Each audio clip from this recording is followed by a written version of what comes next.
Yerba mate, is there caffeine? Oh, there's caffeine in this. I'm about to pop off the walls. Hi, welcome back, or welcome if this is your first time here. My name is Erin. I'm a knitter based in Los Angeles, California, and I just go on here once a month to talk about stuff that I'm knitting, have knit, plan to knit, etc, etc. We are here today for the June recap. Right now when I'm filming this, it is already July. By the way, July, very exciting month, simply because Speak Now TV is coming out very, very shortly, and there's a bunch of new songs on that album. I wouldn't consider myself to be a huge Swiftie now, but I will say that during the Fearless and Speak Now era was when I was really, really, really a Swiftie. And I think Speak Now is probably my favorite album by her ever. So in the last month or so, I've been really trying to get back into my Taylor Swift mindset to prepare for the release of Speak Now, Taylor's version. Very exciting. I'm not gonna go into it, but I have been watching, there's this channel called Chats and Reacts, and they do a lot of other musician content as well, but mostly they do a lot of Taylor Swift stuff. So I've been binging the heck out of their videos in preparation for Speak Now TV. Anyways, that's not what you're here for. You are here for the knitting, and you might notice I'm not wearing anything, and you might think, oh gosh, she doesn't have a finished object, but that is not true. So let's dive right into the finished objects. I only have one for this month, and it's this guy. This is a little peplum top, but it's also a modified Tekla top, and I have the designer's name in my notebook. Hold on. This is the Tekla top by Paulina.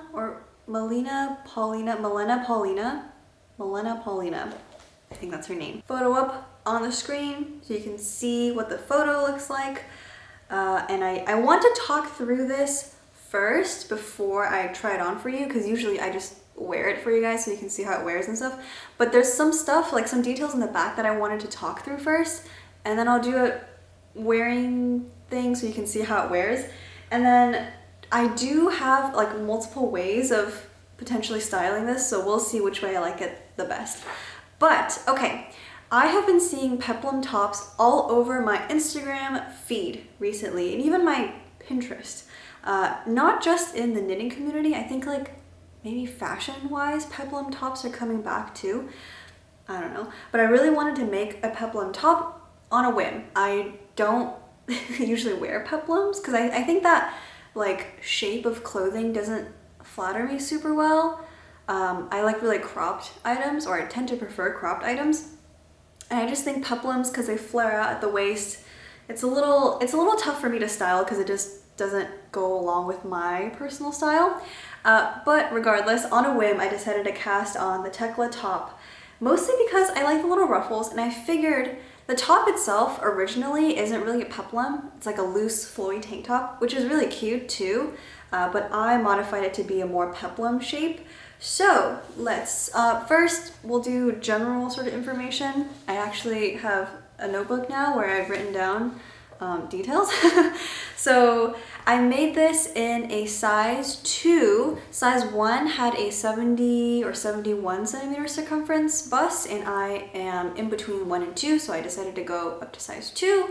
I did make some modifications, mostly around the, like after the triangles that you do in the front. Oh, there goes my page. After you knit the 2 little triangles in the front, the bust triangles, and you start knitting on the round, that's essentially when I started decreasing, but I will show you that in a second. The yarn that I used is this Cashmere. Can you see this? There you go. This is Cashmere that I bought off of a random website. It's Mongolian Cashmere, light gray.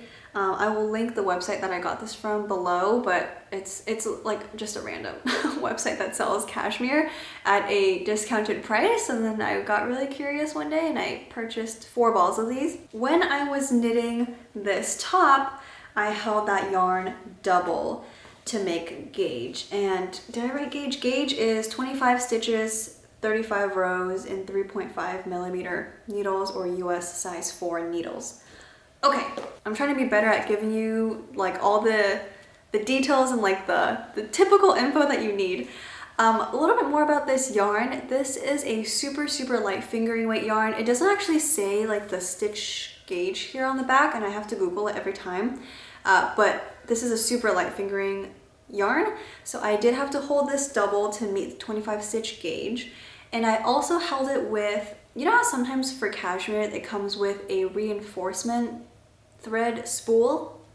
So I had the reinforcement thread and 2 balls of these, essentially held double, knitting this guy up. Really, this didn't take that many balls. I can weigh it and find out, but if I had to go based off memory, I think it just took one ball of each, maybe?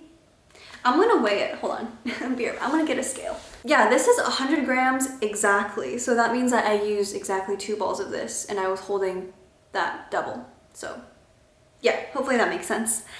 So like I mentioned earlier, I wanted to achieve the peplum shape, and you can tell at the front here that like it's tapered towards the sides. So I'll do my best to show you here. The construction of this, first you knit the triangles and then you join in the round to knit the body. So I just did the triangles like I was told, and then when you join in the round, I really heavily modified those stitches. So I think I was supposed to cast on, or I casted on 10 fewer stitches than what the pattern called for when you join in the round. And then you can see that triangle, I hope you can see it at least, in the center there. And that's where I was decreasing. So I was making left and right decreases until it kind of hit that triangle or makes that triangle shape. And I figured, I kind of hoped, I really didn't do any math going into this, but I kind of hoped that that amount of decreases would be enough for a more fitted like waist area. But unfortunately, it wasn't enough. I felt like I did want to take in a little bit more. So then what I did is instead of going down the middle like I had been, I went to the side of the piece, so the left and right side. And I don't know, where is it? Oh, here it is. So I went to the left and right side. I tried my best to estimate like where would be directly under the armpits. And I made a couple more decreases there. It looks like I did 5 more decreases on each side. Oh yeah, you can see right here. So this is where I did the decreases, and I did the same thing on the other side. So this is right at the waist. And the reason why I did all those decreases is because, again, I know that I don't like myself in loose peplum tops. I just don't think that's super flattering for me. So I wanted to make this as tapered and like form-fitting as possible before flaring out to the peplum. I'm gonna try it on for you now that I've talked through everything, because I think it'll be easier to see once it's on me. But I do still feel like I could have taken it in a little bit more. Okay, so this is one way of wearing the top, not necessarily the way I would wear it, but I did choose kind of the black and black because I just figured it'd be easier as a contrast to see how this top fits. So you can tell that it's not like, you know, clearly it doesn't like flare out here, which is what the Tekla top originally kind of does, because it's meant to be loose, like looser, not as form-fitting tank top. The one thing I will note is the I-cord edging. I redid this I-cord edging like 5 times. It took like 4 to 5 days just to do the I-cord edging across the whole top. And I think you can tell, oh, you can definitely tell. But like at the top here, it kind of bunches up a little bit, and the only reason, and I can assume that the only reason it does that is because the I-cord is like, how would it work? Would it be too tight? No, yeah, it's too tight, not too loose, right? So I think despite my best efforts, I still did the I-cord edging at the top of these triangles here a little bit too tightly. Maybe I have to do my turns or do more stitches for the corner turns, maybe. But yeah, that is something that it's a learning experience. I've never done an I-cord edging before. This is actually my first I-cord edging for a top ever. So it was a very interesting learning experience. And I just now know that like at the top here, I gotta really be mindful of it. At the end of like my 5th go at this, I just was so done that if it looked decent, I was just gonna cast on. We'll take a look at the back. The back, you can tell in the side angle, I think shows it really well. It like, you know, it, what is it called? It is shorter at the back. I think it's probably just the way that the garment sits on me. Like if I really try to pull this down, then it lays flat, but just naturally it tends to ride up in the back, and maybe that's something I can account for in the future by doing short rows or something. I did not, for the record, do short rows on this top. And then I'll turn around here so you can see what I mean by the decreases in the back. And then you can also probably tell that the, where did I do it? The increases on the side, right here. Here we have another iteration of how to wear it. This is more me, I think, just because of the lighter color. I don't know, I'm a sucker for lighter color tops. So I think this is more of an Erin outfit, and I would still wear it with the black jeans, or maybe I would swap it out for a lighter pair of jeans. Who knows? But excuse how wrinkly this shirt looks. This is more of how I could potentially wear it. I think this is really cute. Okay, I'm just gonna keep this outfit on. And of course, you know, I could also always wear it just by itself without a t-shirt underneath. That would be totally fine too. But yes, this is my first and only finished object of June. The Tekla top modified to be more of a peplum shape. And the pattern is once again by Paulina. Now, for whips, let's start with one that you guys have seen last month, which is my Peacock cardigan. This one is very tangled, so just bear with me. Okay, here it is. You can see I've separated for sleeves, but this is my Peacock cardigan. The pattern is by Knit, L-E knit, and I have finished the lace yoke pattern. This is the back. So this is the back. I was showing you the front earlier. Duh, with the two little front panels right there.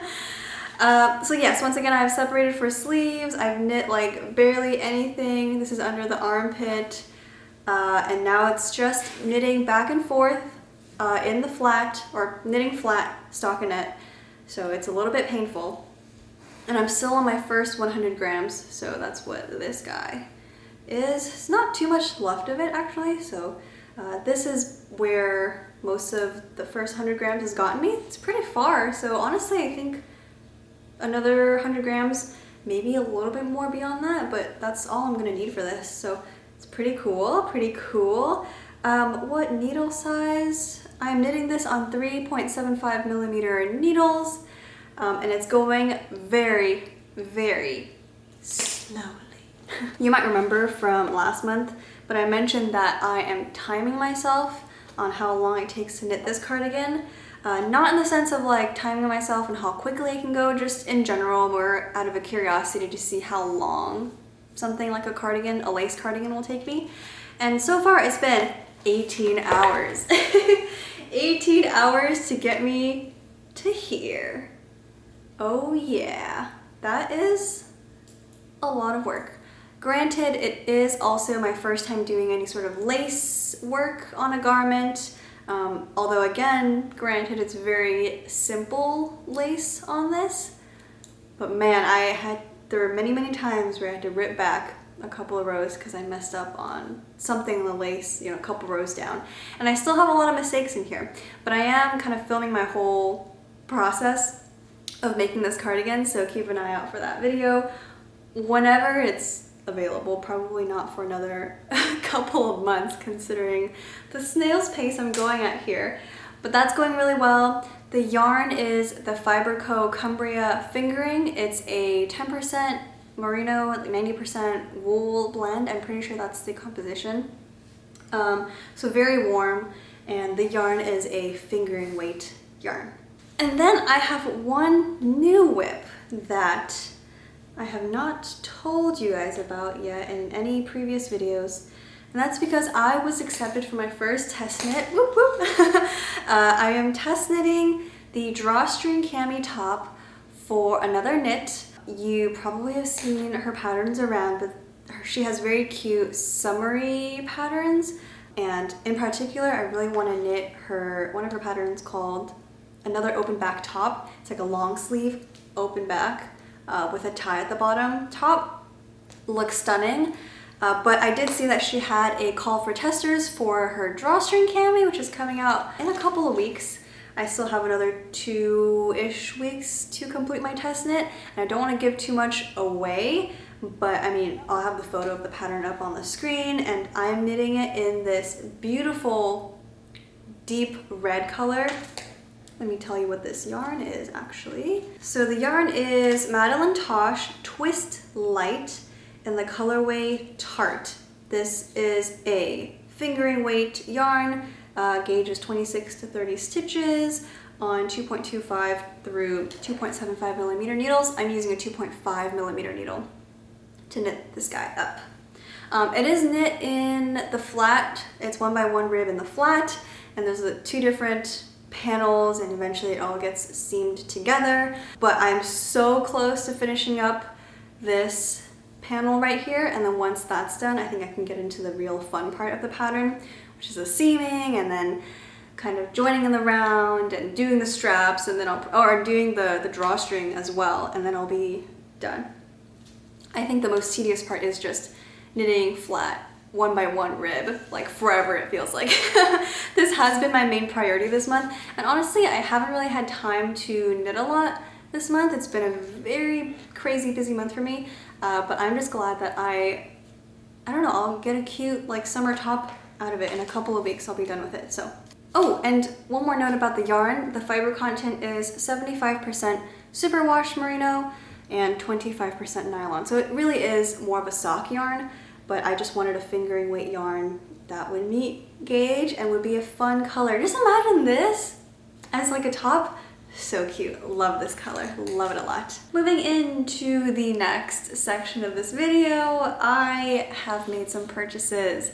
I know last month I was talking about how I am cut off from buying yarn, and that is still true? Question mark. Clearly though, I didn't stick to that, at least for June, because I bought this was new for the test knit, and then I also bought this booklet. It's the Sandnes Garn 2302 DIY 2302, and the main reason is because of this guy at the front. It's the Vienna blouse. It is so pretty. I could not get it out of my head ever since I saw it when it was first released. And when did this come out? Like spring of this year? It's been out for a couple of months. I'm trying to find, I don't see the date on it, but it's been out for a while. And I just keep thinking about this top. It's so pretty. And again, it's like kind of a peplum shape, right? So you see how peplum is like low-key taking over my life.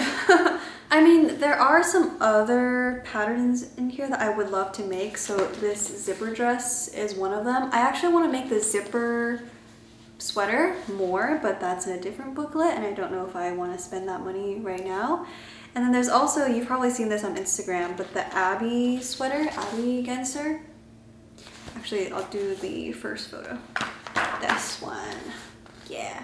It's a really wide sweater, and it looks really good like this, but you have to really think about how it would look with your arms down. And from the photos, it seems like it would be fine, but I do really like the wide look. I also do kind of like the look of the Hadley sweater. It's a very basic stockinette sweater. It's a drop shoulder, and it has, I believe, a side slit. Let me see. Oh yeah, it has a side slit. It's lower in the back, higher in the front. I don't know, just like a really basic, good sweater. And I personally love the yarn that they use for it. It's like this speckled Peer Gynt. So I might be looking into that as well. So that is the purchase, and I'm also going to be participating in a make-along. The whole purpose of it is like to knit something with a buddy and to match, and it's really fun, it's really cute. And I will be knitting the Vienna blouse with a friend. You might have seen her. I'll put her, profile picture and channel right here. I'm really really excited. We're gonna like meet up in person and cast on together. It's gonna be really fun. This is the color combo that I'm going with. I finally caved and bought the Sunday St. Asgard Sunday Petite Knit. Like this is that poppy red, the poppy tea red. I'm pretty sure this is it. It'd be really embarrassing if I was mistaken. I think this is it though. It's like a really just bright red. And I wanted a mohair to go along with it because this blouse is supposed to be 2 strands of mohair held together. I'm not really in the mood to knit 2 strands of mohair held together.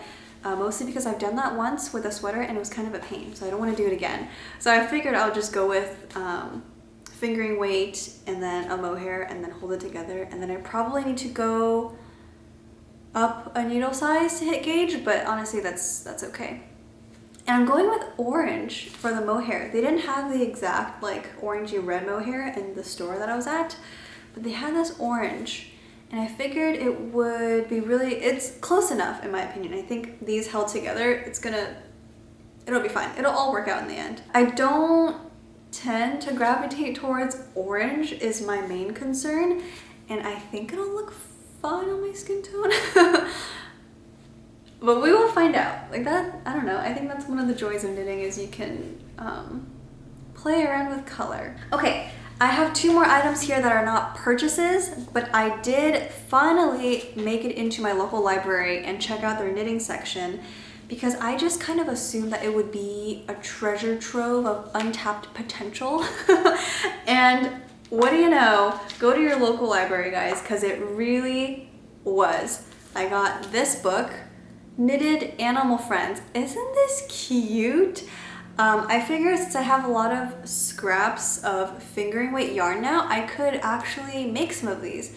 So, you know, I'm gonna have probably like 20 to 40 grams of this twist light yarn left over. So I figure I can make like a garment or something, or if I have enough, I could even make like a stuffed animal body. I don't know, but it's really freaking cute. I'll show you a couple of my favorite stuffed animals, and that is, I love the bunny. This bunny is so cute. I love the little dress too. And I love Noah the horse. His little overalls are so cute. I'm in love. And there's one of my favorites. Where is Stanley? I just remember his name, but I don't remember what he is. Oh, the raccoon. Yo, look at his fit. Stanley's looking fresh, dude. He's so cute. Sorry about the glare, but yeah, the little raccoon, so cute. I love this book. I have it for 3 weeks, so I'm gonna see if I can make a stuffed animal in that time period. And then I also picked up this beauty. It's 260 Patterns by Hitomi Shida, Japanese Knitting Stitch Bible. You've probably seen this guy around.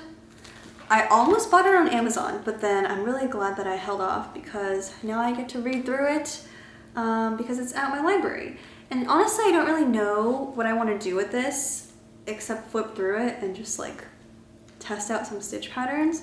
I don't know. It's mostly just a pretty stunning book to look at and like look at all these like edge options. Yeah, just really pretty. Super, super, super pretty. All right, everyone. Thank you so much for your time today.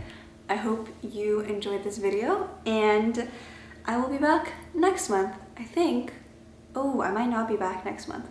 We'll see. I'm doing a little bit of traveling in August, so we will see if I have time to film a knitting wrap-up in that time. But I will be back sometime with another video. I hope you enjoyed this one, and I hope you're having a wonderful summer so far. If you have vacations planned, I hope you have fun. If you don't have vacations planned, I hope you do something that reminds you of vacationing every single day, you know? You don't have to necessarily wait for a vacation to do vacation things, if that makes any sense. Anyways, I'll see you next time. Bye!